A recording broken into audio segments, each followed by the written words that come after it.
is Cecilia Osirekulume. This is my interview response for Career Foundry projects. A CRISP DM methodology. CRISP DM is an acronym that stands for Cross Industry Standard Process for Data Mining. It is a structured, thorough, and validated approach for data mining and can be broken into 6 phases. The first phase is business understanding. Here, business goals and priorities are tailored to the data mining project, and we need to understand if the goals and the priorities will be supported by the project. The second one is data understanding. Here we gather, we explore, and conduct quality checks on the data set that we have. The third one is data preparation. In preparation, we clean, we transform, and we create the final data set that is free from bias and that is good for our model or for modeling. And then we go to the next step, which is modeling. Here we decide which model to apply. So the decision is between the predictive or the descriptive models. After we have chosen the model that we are going with, we go to the next step, which is evaluation. In evaluation, we assess whether the model meets the business goals that we have identified at the beginning. After we have evaluated our model, we are good to go. We are now able to deploy the model. And when we deploy the model, we have to monitor and report on the progress of the model that we have deployed. What needs to be done to forecast a time series? Here I have about 6 steps that one can go through.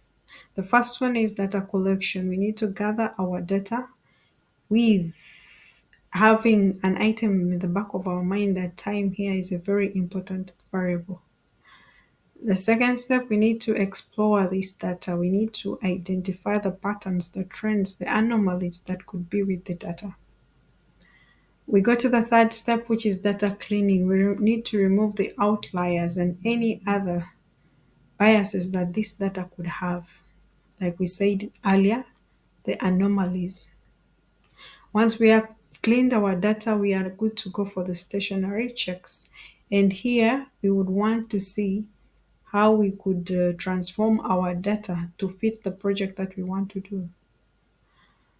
After that step, we go to the fifth step, which is decomposing data, to break down data by trend, seasonality, and residual. Here we are trying to chunk our data into something that we can understand, into variables that can be displayed and communicate better to the bosses or the board. And then the last step is selecting a model. We need to select a model that fits the type of data at hand. The principles of data ethics are mainly 4, with the first one being privacy. Here we need to obtain the consent of the users. We need to have forms for the policies that we are in use to protect this data. And the second one is transparency. With transparency, we need to be transparent to the customers and to the users on what we are going to use their information for. And we need to also give users the options that one can accept or decline the offer to use their data. And once we have received the data, we need to be responsible for handling it and processing it. In case of anything that comes up in the future, there should be a little bit of accountability from the company that is handling the data.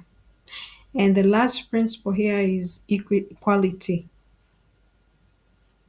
With equality, we should not discriminate against race, gender, and the company needs to employ fairness when handling and processing data.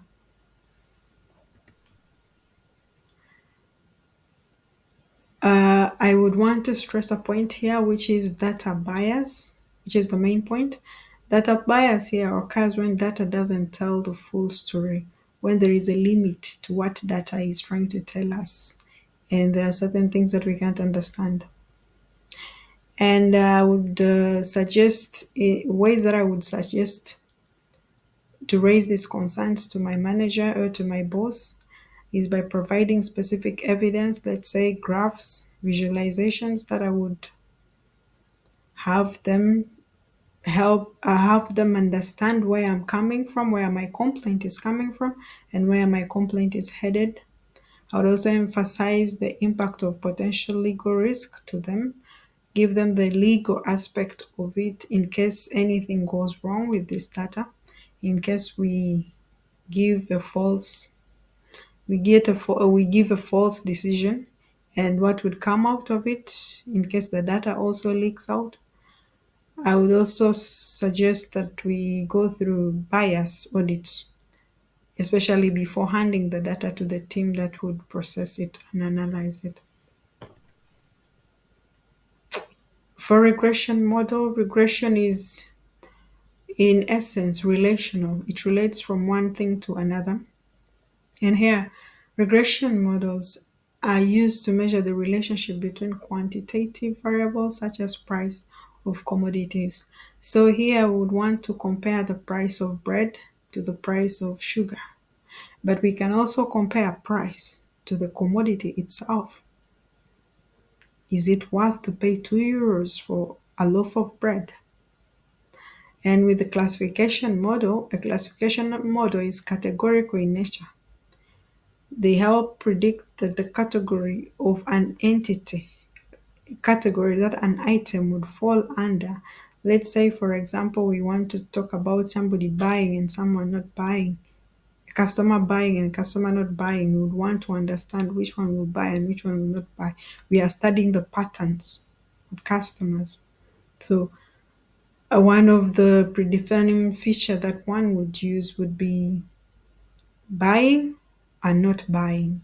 So these two can help you when you use something like a decision tree. It would help you understand whether customer would buy or not, kind of like probability.